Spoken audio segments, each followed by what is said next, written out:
Noong June 23, 2018, bandang 1:00 ng hapon malapit sa Kant Metro Station sa Delhi, isang katawan ng babae na tagpuan na puno ng dugo.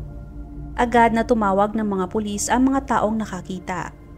Pagkarating ng mga pulis ay agad silang nagsagawa ng investigasyon. Sa unang tingin, ang babae mukhang nasagasaan ng sasakyan kaya ang kaso ay inilabas na hit and run. Dumating din ang mga forensic team sa nasabing lugar. Pagkatapos nilang masuri ang katawan ng babae, nakita nilang may malalim ito na sugat sa kanyang leeg. Sinabi nila na hindi na hit and run ang biktima, sa halip ay pinatay mismo ito bago pa man ang aksidente. Pinalabas lamang na para itong nasagasaan. Kasunod noon, ang mga Delhi Police ay nagsagawa ng investigasyon sa magkaibang anggulo. Sa kanilang opinyon na baka pagnanakaw o panghahalay ang naging motibo sa pagpatay sa babae. Wala din natanggap na impormasyon ng mga pulis tungkol sa identity o pinanggalingan ng biktima. Kaya ang unang hamon sa mga pulis ay ang matukoy ang pagkakakilanlan ng katawan. Katunayan, nung natagpuan ang katawan ng babae ay wala itong gamit na kahit ano, kahit na cellphone. Sa mga oras na yon, ang litrato ng crime scene at ang litrato ng mismong babae ay ipinakalat sa lahat ng police station sa Delhi para mapabilis na ma-identify ang biktima. Bandang 4:00 ng hapon ng kaparehong araw, isang lalaki na nagngangalang Amit Dwivedi ang pumunta sa Narayana Police Station. Siya ay pumunta doon para mag-file ng missing persons report para sa kanyang asawa. Sinabi niya na nakapatay din ang cellphone ng kanyang asawa kaya naman sobra na siya nag-aalala. Nung narinig yun ng mga pulis ay agad nilang pinakita kay Amit ang litrato ng pinatay na babae. Pagkakita ni Amit ay agad siyang kinabahan at sinabing kamukha ito ng kanyang asawa. Si Amit ay isang major ng Indian Army. Ang kanyang asawa ay nagngangalang Shelza. Kasunod noon ay dinala ng mga pulis si Amit sa morgue para ipakita mismo sa kanya ang babae. Pagkakita niya ay agad siyang umiyak at sinabing asawa nga niya yung babae. At dahil sa asawa ng isang major ang biktima kaya naging high profile case ito. Kasunod noon, ilan sa mga senior officers ng Delhi Police ay tumulong na din sa pagtuklas ng dahilan ng nasabing pagpatay. Tumulong na din sila sa paghahanap ng suspect. Nagumpisa ang investigasyon kay Amit. Sa panahon ng interrogation ay ipinaliwanag ni Amit na ilang linggo nang nakakaraan ang kanyang asawa na si Shelza ay nasangkot sa isang minor accident na sumugat ng kanyang paa. Siya ay pumunta sa Army Hospital sa Delhi para magpagamot kung saan ay pinayuhan siya ng kanyang doktor na mag-undergo ng physiotherapy. Dahil doon ay pabalik-balik si Shelza sa Army Hospital ng ilang linggo para sa kanyang treatment. June 23, 2018, pumunta ulit siya sa Army Hospital kasama ng kanyang driver at umuwi ito saglit. Pagkabalik ng driver para sunduin si Shelza ay sinabi ng staff na hindi nakapunta si Shelza para sa kanyang treatment nung araw na yon. Kaya nagtaka ang driver dahil inihatid niya mismo ang amo. Agad na ipinaalam ng driver kay Amit ang nangyari at sinubukan niyang tawagan ng asawa ngunit nakapatay ang cellphone nito. Kasunod noon ay tinawagan niya ang pamilya, kamag-anak at mga kaibigan ni Shelza, ngunit wala din silang alam kung nasaan ang babae. Tinanong si Amit ng mga pulis kung may pinaghihinalaan ba siya na tao na maaring gumawa nun sa kanyang asawa. Agad na sumagot si Amit na naniniwala siya at pinaghihinalaan niya na si Major Nikhil Roy Handa ang siyang pumatay sa kanyang asawa.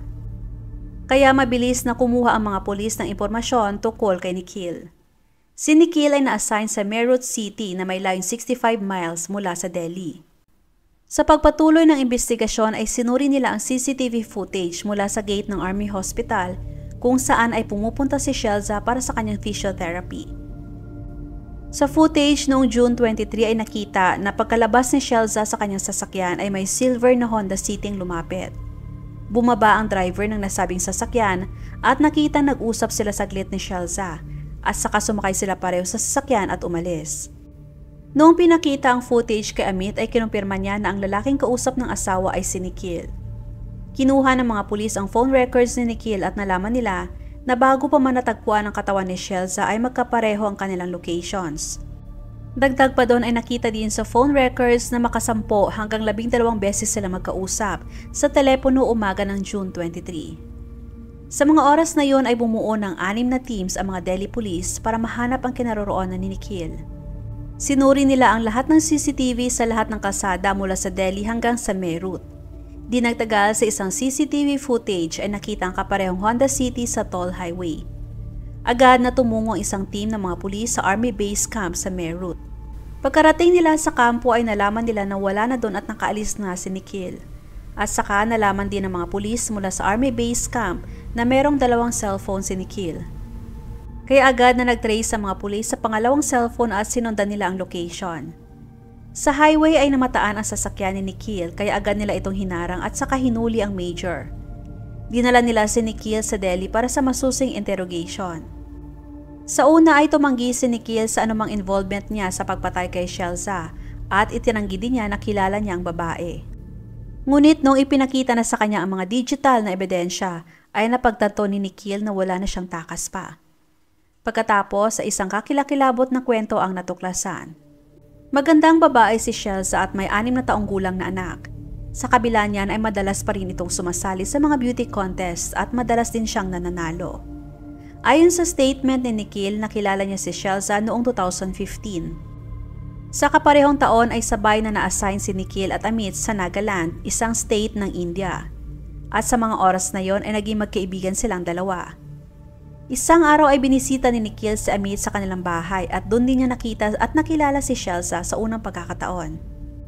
Naunang nakauwi si Amit at naiwan si Nikhil sa Nagaland. Sa unang pagkikita pa lang ay nabuna ang magandang pagkakaibigan ni Nikhil at Shelza. Habang lumilipas ang panahon ay nagumpisa na silang mag-chat at mag-usap sa telepono. At kalaunan ay nagumpisa na ring mag-video call sa isa't isa. Ayon sa report ay nag-uusap ang dalawa sa video call sa tuwing wala sa bahay at naka-duty si Amit. Ang sikretong pag-uusap ng dalawa ay tumagal mula 2015 hanggang 2018. Ngunit may isang pagkakataon na habang kausap ni Shelza si Nikhil sa video ay nahuli ito ni Amit. Galit na galit si Amit noong mga oras na yon at nag-away sila ni Shelza. Kaya inutusan niya si Shelza na huwag na makipag-usap kay Nikhil kahit kailan. Dagdag pa doon ay kinausap din ni Amit si Nikhil na huwag nang kausapin o tawagan ng asawa dahil kung hindi ay magkakaroon ito ng malaking problema. Ngunit binaliwala yun ni Nikhil at makalipas lamang ilang buwan ay nagumpisa ulit siyang kontakin si Shelza. Ngunit sa mga panahong yon ay hindi na tumutugon si Shelza sa kanyang mga messages at tawag. Marahil ay nagsisi na din si Shelza sa ginawa niya. Unang bahagi ng 2018 ay inilipat si Nikhil sa Meerut City para sa kanyang duty. Bukod pa rito, si Amit ay inilipat din sa Delhi buwan ng April. Noong May 2018 ay makailang beses na sinubukan ni Nikhil na tawagan si Shelza para makausap ito. Hindi na halos sinasagot ni Shelza ang mga tawag ni Nikhil. At kung sagutin man niya ito ay hindi niya na ito kinakausap ng mabuti. Dahil doon ay mas lalo naging obsessed si Nikhil kay Shelza. Makailang beses itong tumatawag sa isang araw. Katunayan ay sinabi pa niya kay Shelza na makipag-divorce na ito kay Amit dahil gusto niya itong pakasalan. Ang katotohanan ay may asawa at mga anak din si Nikhil.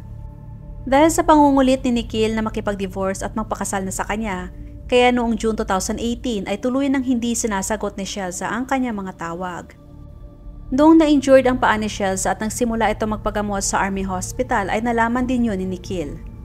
Noong June 2, 2018 pumunta sa Delhi si Nikhil mula sa Meerut at pumunta sa kaparehong hospital kung saan nagpapa-physiotherapy session si Shelza. Nagpanggap si Nikhil na siya ay may migraine at kailangan niya magpa-check up para magamot ang karamdaman.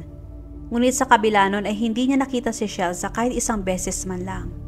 Kasunod noon ay pina-admit ni Nikhil ang kanyang anak na lalaki sa Army Hospital para makakuha siya ng leave sa kanyang trabaho.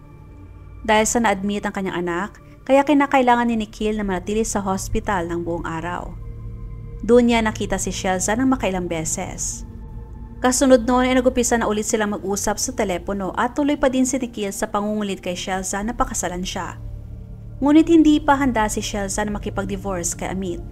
Kaya humiling si Nikhil na makipagkita sa kanya si Shelza na isang beses lamang at hindi niya na ito aabalahin o tatawagan pa ulit kahit kailan. June 23, 2018, gaya ng pagpunta ni Shelza sa Army Hospital para sa kanyang physiotherapy, ay dumating din sa labas ng hospital si Nikhil at sila ay nag-usap. Kasunod noon ay pumasok si Shelza sa sasakyan ni Nikhil at sila ay umalis. Tumigil si Nikhil sa pagmamaneo sa isang lugar na walang tao at doon ay kinulit pa din niya si Shelza na magpakasal sa kanya. Katunayan ay tinawagan pa niya ang kanyang asawa sa harap mismo ni Shelza at sinabi na makikipag-divorce na ito dahil may pakakasalan na ito na ibang babae. Pagkatapos noon ay inutusan din niya si Shelza na tawagan si Amit at sabihin ang kaparehong sinabi niya sa kanyang asawa. Tumanggi si Shelsa sa kagustuhan ni Nikhil at sinabi na magkaibigan lamang sila at ayaw niya magpakasal sa kanya. Dagdag pa ni Shelsa na kapag sa hinaharap ay patuloy pa din ito sa pagtawag at paghahabol sa kanya, ay magfa-file na ito ng reklamo laban sa kanya sa army at kukuha siya ng court-martialed. Sa narinig ay nagalit at nagsisi si Nikhil. Nagsisi siya sa kanyang desisyon na iwanan ng kanyang asawa at mga anak para lamang sa babaeng hindi naman siya kayang pakasalan. Kasunod noon ay sinabi niya kay Shelsa na kung hindi ka magiging akin, hindi ka rin magiging sa iba. Pagkatapos niyang sabihin yon ay hinila niya ng malakas si Shelsa at makailang beses na sinaksak ang babae sa leeg. Kahit may sugat na ay sinubukan pang manlaban ni Shelsa. Ngunit napakalakas ni Nikhil, dala na rin siguro ng sobrang galit. Namatay si Shelsa sa loob ng sasakyan ni Nikhil. Napakaraming talsik ng dugo sa sasakyan. Hindi na niya alam kung saan niya itatapon ang katawan ni Shelsa. Kaya inilabas na lamang niya ang katawan ni Shelsa sa sasakyan at basta lamang itong iniwan. At para hindi makilala ang mukha ni Shelsa ay makailang beses niyang pinadaanan ng gulong ng sasakyan ang ulo ni Shelsa at para magbukhang nasagasaan din ito. Pagkatapos ay kinuha ni Nikhil ang cellphone ni Shelsa at itinapon sa basurahan na nadaanan niya sa di kalayuan. Kasunod noon ay umuwi siya para maligo at naghanda para linisin ang sasakyan. Matapos maipresenta si Nikhil sa korte ay kumuha ng 14 days na remand ang mga pulis para sa kanya. Sa mga oras na yon ay nakuha rin ng mga pulis sa kanya ang katotohanan. Nagsimula sila sa pagkolekta ng ebidensya ng mga ginamit sa pagpatay at ilang iba pang ebidensya para iharap sa korte. Sa loob ng sasakyan ni Nikhil ay nakita ang 2 kutsilyo. Kasama na doon ang lahat ng mga chat at call records nilang dalawa ni Shelsa. Ilang araw ang lumipas ay matagumpay din na natagpuan ng mga pulis ang cellphone ni Shelsa. Sinabi ni Nikhil na wala siya sa kanyang tamang pag-iisip nung pinatay niya si Shelsa. Ngunit nung sinuri ng mga pulis ang kanyang cellphone, ay nakita nila sa kanyang search history at YouTube search history noong June 22, gabi bago ang pagpatay. Nag-search siya kung paano pumatay ng isang tao na walang maiiwan na ebidensya. Sa lahat ng ebidensya nakita ay malinaw na plinano niya ang pagpatay kay Shelsa. May lumabas pa na kwento na kaibigan lang pala ang turing ni Shelsa kay Nikhil, ngunit mali ang pagkakaintindi at nakikita ni Nikhil sa ipinapakita sa kanya ni Shelsa. Nakita din sa isang cellphone ni Nikhil na may isa pa itong Facebook account at doon ay makikita na marami itong kachat ng mga babae. Habang nag-aantay ng kanyang sentensya ay nananatiling nakakulong si Nikhil. Kasalukuyang ongoing pa ang kasong ito dahil sa India ay matagal din ang proseso ng pagkuha ng hustisya. Pag makakuha ako ng panibagong update sa ilalagay ko sa community post. Maraming salamat. Huwag makatubiling ibahagi inyong mga saloobin at komento. And please huwag kalimutang mag-like and subscribe sa aking channel kung hindi mo pa nagagawa. Magkita-kita tayo ulit sa aking susunod na video. Maraming salamat!